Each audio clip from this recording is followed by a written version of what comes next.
ఆ stray dogs వచ్చేపోయేటోళ్ళని కరుస్తున్నాయి. ఎంత ఘోరమైన పరిస్థితి అంటే మొన్న ఒక బాబు మీద 20 కుక్కలు పడి దాడి చేసి చిన్న బాబు మీద ఒక కుడి చెవు మొత్తం తినేసింది. పూరా మొత్తం కుడి చెవు అంతా కూడా తినేసినటువంటి పరిస్థితి ఇది బాబుది. ఇందులో గమ్మత్ ఏంటంటే 2022లో ఇది అఫీషియల్ డేటా నేను చెప్పేది, 2022లో 92,924 కేసులు కుక్కలు కరిచింది. ఈ 2024లో 1,21,997 అంటే ఆల్మోస్ట్ 30,000 పైచిలకు పెరిగినాయి కేసులు, అంతేనా? 30,000 దాకా పెరిగినాయి దాదాపుగా. ఎందుకు పెరిగినాయి? 31% ఇంక్రీజ్ ఉంది. ఇది ఎందుకుంది అని అంటే ఈ కుక్కలను స్టెరిలైజ్ చేయడానికి వాడేటటువంటి వ్యాక్సిన్లు, మెడిసిన్లు వాటికి వచ్చిన బడ్జెట్ని సద్వినియోగం చేసుకోలేదు ఎక్కడా కూడా. దాంతో ఏమవుతున్నాయి, స్ట్రే డాగ్స్ సంఖ్య పెరుగుతుంది, వాటికి ఎక్కడ షెల్టర్స్ కడతలేము, వాటిని తీసుకుపోయి ఏమి చేయాలంటే చేయలేని పరిస్థితి, ఎక్కడ పార్కులు లేనటువంటి పరిస్థితి. కాబట్టి అవి ఆ చెత్తబుట్టల మీద బతికే పరిస్థితి, తద్వారా ప్రజలకు ఇబ్బంది అవుతున్నటువంటి పరిస్థితి. మరి దీన్ని ఎట్లా సవరించుకోవాలో దయచేసి మనం ఆలోచన చేసుకోవాలి.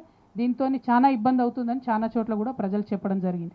ఇది అయిపోయిన తర్వాత ఇంకొకటి, చాలా కాలనీ వాసులు మాకు మెసేజ్లు చేస్తున్నది పెడుతున్నది ఏంటి అంటే, ఎక్కడైతే వయసు మళ్ళిన వాళ్ళు లేకపోతే ఒంటరిగా ఉండేవాళ్ళు ఉంటే అవి టార్గెటెడ్గా హత్యలు చేయడము, దోపిడీలు చేయడం అనేది పెరిగిపోయింది. ఈ లాస్ట్ 2 ఇయర్స్లో అయితే మరీ దారుణంగా క్రైమ్ పెరిగిపోయింది, especially on old age people. దీన్ని ఖచ్చితంగా ప్రభుత్వం ప్రత్యేక దృష్టి పెట్టాలి. మీరు పెట్రోలింగ్ చేస్తారా, ఏం చేస్తారా ఏందన్నది చెప్పాలి. మేము చిన్నగున్నప్పుడైతే నాకు గుర్తుంది, కాలనీ అసోసియేషన్స్ వాళ్ళని, అపార్ట్మెంట్ అసోసియేషన్ వాళ్ళని, బస్తీ కమిటీలని అందరినీ సిటిజన్ పోలీస్ అని చెప్పి ఒక క్యాంపెయినింగ్ ఉండేది. అదైతే ఇప్పుడు లేనే లేదు, బందే పెట్టిరు కంప్లీట్గా. అది ఉంటే కొంచెం పోలీసు వాళ్ళతో రిలేషన్ ఉండడము, భయం ఉండడము, ఒక భక్తి ఉండడము, క్రైమ్ తగ్గడం అన్నది జరుగుతుంది. అది లేకపోవడం అన్నది చాలా పెద్ద ఇష్యూ అవుతుంది.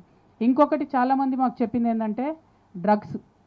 ఈ చెత్త బుట్టలు ఉండి ఆ గల్లీలలో ఎక్కడెక్కడైతే పోవడానికి వీల్లేని పరిస్థితి ఉంటుందో అక్కడ మొత్తం కూడా డ్రగ్స్ తీసుకొని ఆడపిల్లల మీద మరి ఎటుపడితే అటు బిహేవ్ చేస్తున్నటువంటి పరిస్థితి కనబడుతున్నది. మరి డ్రగ్స్ తీసుకునే ఏరియాస్ ఎక్కడెక్కడ ఉన్నాయన్న స్పష్టంగా ప్రభుత్వాలకు తెలుసు, చాలా స్పష్టంగా క్లియర్ ఉన్న ఏరియా, కానీ దాని దగ్గరకు పోలీసులు పోతలేరు.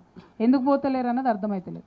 నిన్న మేము లంగర్ హౌస్ దగ్గర గాంధీ బాపు ఘాటుకు పోతే అక్కడ స్థానికులందరూ చెప్పారు, ఈ బాపు ఘాటు ఓన్లీ 2 రోజులు వాడతారు, జయంతి రోజు బాపుది, వర్ధంతి రోజు. మిగతా అన్ని రోజులు మాత్రం కంప్లీట్గా డ్రగ్స్ తీసుకునే వాళ్ళకు అడ్డాగా బాపు ఘాట్ మారిపోయింది. మరి ఆ ఏరియాని ఎందుకు పట్టించుకుంటలేరు? బాపు ఘాట్ను కూడా కనీసం రక్షించుకోలేకపోతే ఎట్లా? దీని విషయం ప్రభుత్వం తప్పకుండా ఆలోచన చేయాలని చెప్పి నేను డిమాండ్ చేస్తూ ఉన్నాను.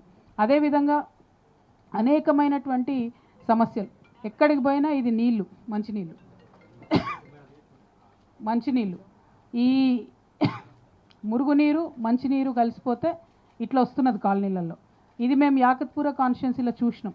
ఇది చూసినామని చెప్పంగానే హెచ్ఎండబ్ల్యూఎస్ వాళ్ళు అక్కడికి పోయినరు, యాకత్పూరకు పోయి ఇమీడియట్గా మేము రిపేర్ చేస్తున్నామని చెప్పి మొదలుపెట్టిండ్రు, సంతోషం.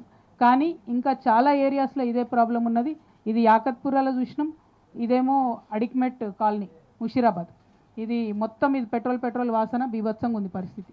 సో ఇవి రెండు కూడా కావాలనే ఇక్కడ పెట్టినాం, ఎందుకంటే ప్రభుత్వానికి తెలవాలి ఈ మహానగరంలో మంచినీళ్ళు ఇవ్వలేనటువంటి పరిస్థితి ఉందన్న విషయం తెలవాలి. అయితే మొదటి రోజు మా పర్యటన కంటోన్మెంట్ నియోజకవర్గంతో ప్రారంభమైంది. మేము ముందు రోజు షెడ్యూల్ ఇచ్చినాం, దాని ప్రకారం రసూల్పుర బస్తీకి పోతామని చెప్పినాం. చెప్పంగానే కంటోన్మెంట్ ఎమ్మెల్యే, అక్కడ స్థానిక ఎమ్మెల్యే శ్రీ గణేష్ గారు అదే రసూల్పుర బస్తీకి పోయి అక్కడ ఉండి 5 లారీల చెత్త ఎత్తిచ్చి అక్కడ ఉన్నటువంటి వాళ్ళందరినీ పిలుచుకొని, నేను పట్టాలు ఇచ్చేస్తా, మీకు ప్రోగ్రామ్ క్యాన్సిల్ చేసుకోండి అంటే అక్కడ వాళ్ళు మాకు ఫోన్ చేశారు, అక్క మీరు రాకముందే మా ఎమ్మెల్యే వచ్చిండు, మాకు పట్టాలు వస్తాయన్నాడు. సంతోషం, మీకు పట్టాలు వస్తే నాకు ప్రోగ్రామ్ ఎందుకని చెప్పి మేము అది రద్దు చేసుకొని వేరే దిక్కుపోయినాం. ఆ తర్వాత అన్నానగర్ బస్తీవాసుల దగ్గరికి, అట్లానే బోయిన్పల్లి ప్రభుత్వ పాఠశాల, అట్లానే రామన్నకుంట అనేటటువంటి చెరువుని సందర్శించినాం. రామన్నకుంట చెరువు మొత్తం కూడా మరి ఎప్పుడు చిన్న వాన పడితే ఎనుకున్న కాలనీ అంతా ఫ్లడ్ అవుతుంది. ఆ కాలనీ అంతా తిరిగి చూసినాం, పూరే దివార్పై నిషాన్ హై జహా జహా పానీ బేత, ఘోరమైన పరిస్థితి ఉన్నది. సో ఆ రామన్నకుంట చెరువుని కూడా చూసినాం. మరి దాని మీద ప్రభుత్వం ప్రత్యేక దృష్టి పెట్టాలి కంటోన్మెంట్ నియోజకవర్గంలో రామన్నకుంట చెరువునని మేము డిమాండ్ చేస్తున్నాం. తర్వాత ఎన్ఐఈపిసి హాస్పిటల్ని సందర్శించినాం. అంటే ఇదివరకు ఇన్స్టిట్యూట్ ఆఫ్ మెంటల్ హెల్త్ అనేది ఇది కేంద్ర ప్రభుత్వం నడిపించేటటువంటి సంస్థ.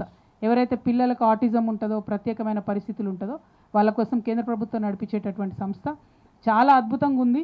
దీన్ని ప్రతి జిల్లాలో పెట్టేటట్టుగా మన బీజేపీ ఎంపీలు ప్రయత్నం చేయాలని చెప్పి నేను డిమాండ్ చేస్తున్నా. వాళ్ళు చేస్తున్నటువంటి సేవలు అద్భుతంగా ఉన్నాయి. వాళ్ళు ఎక్కడికంటే అక్కడికి వచ్చి సేవలు చేస్తున్నారు. సిఎస్ఆర్ ఫండ్స్తో కలుపుకొని చేస్తున్నారు.